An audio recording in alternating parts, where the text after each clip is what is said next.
நாளைக்கு நான் பிரமல பாத்தீங்கன்னா சோழன் வீட்டுக்கு வர்றதுக்கு முன்னாடியே வானதி நடந்த விஷயம் எல்லாத்தையுமே சொல்லிடுறாங்க. சோழன் அந்த 20,000 ரூபாய் பணத்தை வாங்குறதுக்காக அந்த ஹவுஸ் ஓனரை கால விழுந்து கதறி ரொம்ப கெஞ்சி கேட்டு கதறினாரு. ஆனா அப்படி நம்ம கொடுக்கவே இல்லை, இவர் ரொம்ப கெஞ்சி கேட்டதுனாலதான் அந்த பணத்தையே கொடுத்தாங்கன்னு சொல்லிட்டு நடந்த விஷயத்த சொல்றாங்க.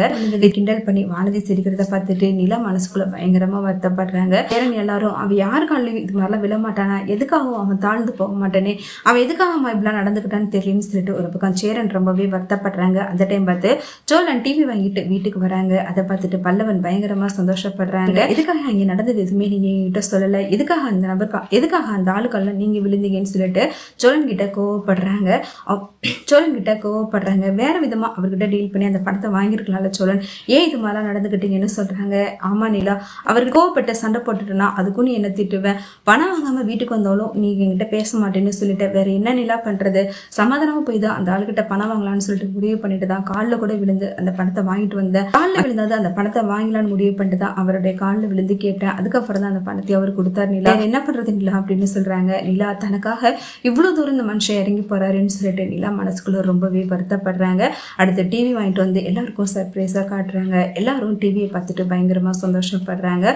பல்லவன் இவ்வளவு தூரம் கஷ்டப்பட்டு அந்த பணத்தை வாங்கிட்டு வந்து இந்த டிவி வாங்கிட்டு நினைக்கும் போது மனசுக்கு ரொம்ப கஷ்டமா இருக்கணும் அப்படின்னு சொல்றாங்க. அடுத்த ரூம்குள்ள போனதுமே நிலா சோழனை ஹக் பண்ணி அழுகுறாங்க. நான் என்ன உங்களுக்கு அவ்வளவு பிடிக்குமா சோழன், எனக்கு ஒரே வரத்துக்காக அந்த நபருடைய கால பணத்தை வாங்கிட்டு வந்திருக்கீங்க, தயவு செய்து இது மாதிரிலாம் நடந்துக்காதீங்க இனிமேல, அதுல நினைக்கும் போது எனக்கு ரொம்ப கஷ்டமா இருக்கு.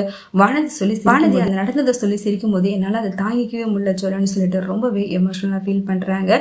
சோழன் உனக்காக நான் என்ன வேணாலும் பண்ணுவேன் நிலா, இதெல்லாம் ஒரு விஷயமே கிடையாதுன்னு சொல்லிட்டு நிலா மேல வச்சிருக்கிற பாசத்தை காட்டுறாங்க. ஒரு பக்கம் வானதி கிட்ட பாண்டியன் ரொம்பவே கோவப்படுறாங்க. இது எவ்வளவு பெரிய கஷ்டமான விஷயம், உன்னால எப்படி வானதி இது சிரிச்சு விட்டு எல்லாரும் முன்னாடி கிண்டலா சொல்ல முடியுது, இதை நினைச்சு சோழன் எவ்வளவு வருத்தப்படுவாங்க, கொஞ்சம் கூட உன்னால யோசிக்கவே முடியாதா, நீ எப்பவுமே இப்படிதான் இருப்பியா, உன்னை எங்க வீட்டுக்கு கூட்டிட்டு போனதை நான் பண்ண பெரிய தப்பு அப்படின்னு சொல்லிட்டு சண்டை போடுறாங்க. நானே இல்லாத சொன்னேன், நடந்ததை தானே சொன்னேன், எதுக்காக உண்மையா சொன்னதுக்கு நீ என்கிட்ட இவ்வளவு கோவப்படுற, உன்னை போயிட்டு பார்க்க வந்த பாரு நான் பண்ணதுதான் தப்பு, தயவு செய்து இதுக்கப்புறம் என்னை பார்க்கவே வராதுன்னு சொல்லிட்டு பாண்டியனும் கோவப்படுறாங்க. வானதியும் கோவப்பட்டு அங்கிருந்து போயிடறாங்க. அடுத்து வானதி கடையில ரொம்பவே சோகமா இருக்கிறத பார்த்துட்டு அந்த டாக்டர் வராங்க. என்னாச்சு வானதி, எதுக்காக சோகமா இருக்கீங்க அப்படின்னு சொல்றாங்க. இல்ல சார், மனசு கொஞ்சம் கஷ்டமா இருந்துச்சு, அதனாலதான், வேற ஒண்ணும் இல்லை அப்படின்னு சொல்றாங்க. கொஞ்ச நேரத்திலேயே அவர் பேசி வானதி ரொம்பவே சிரிக்க வச்சுறாங்க. வானதியோ நான் ரொம்ப கோவமா இருந்தேன், ஆனா நீங்க பேச ஆரம்பிச்சதுமே மனசுல கவலை எல்லாமே போயிடுச்சு சார், நீங்க எப்பவுமே இதே மாதிரி பேசிக்கிட்டே இருங்க, எனக்கு கேட்கறதுக்கே சந்தோஷமா இருக்கு அப்படின்னு சொல்றாங்க. ஒரு பக்கம் டாக்டர் கொஞ்சம் கொஞ்சமா வானதியை லவ் பண்ண ஆரம்பிக்கிறாங்க. வானதி ஆல்ரெடி பாண்டியனை லவ் பண்றாங்கன்னு தெரியாமலேயே டாக்டர் ஒரு பக்கம் வானதியை லவ் பண்றாங்க. அடுத்து வானதி கிட்ட தன்னுடைய லவ் ப்ரப்போஸ் பண்றாங்க.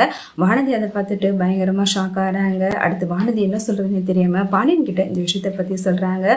பாண்டியனும் எனக்கு ஏற்கனவே தெரியும், கண்டிப்பா இதுலதான் போய் முடியும்னு, அவர் என்ன சொன்ன அப்படின்னு சொல்லிட்டு கேட்கிறாங்க. வானதியோ எனக்கு என்ன சொல்றதுன்னு தெரியல பாண்டி, அதனாலதான் உங்ககிட்ட வந்து சொல்றேன் அப்படின்னு சொல்றாங்க. நீ அப்பவே அவர்கிட்ட சொல்லிருக்க வேண்டியதானே என்ன லவ் பண்றேன்னு, எதுக்காக சொல்றதுக்கு தயங்குற அப்படின்னு சொல்றாங்க. நான் ஏதாவது லவ் பண்றேன்னு சொன்னா அவர் ஏதாவது தப்பா நினைச்சு கொஞ்சம் பயமா இருந்துச்சு பாண்டி, அதனாலதான் சொல்லல அப்படின்னு சொல்றாங்க. ஒரு பக்கம் அந்த டாக்டர் வானதி கிட்ட கேட்காமலே வானதியுடைய வீட்டுக்கு போயிட்டு உங்க பொண்ணை நான் உயிருக்கிற காதலிக்கிறேன், அவங்களை கல்யாணம் பண்ணிக்கலாம்னு முடிவு பண்ணிருக்கேன், எங்களோட கல்யாணத்தை நடத்துவீங்க அப்படின்னு சொல்றாங்க. இதை கேட்டு வீட்டுல உள்ளவங்க எல்லாரும் பயங்கரமா ஷாக் ஆறாங்க. ஆனா வானதிக்கு இப்படிப்பட்ட வாழ்க்கை கிடைச்சு நம்மளால அந்த டாக்டரை கல்யாணம் பண்ணிக்க முடியுமா என்னன்னு தெரியலன்னு சொல்லிட்டு அவங்க அம்மா ஒரு பக்கம் அதை பத்தி யோசிக்க ஆரம்பிக்கிறாங்க.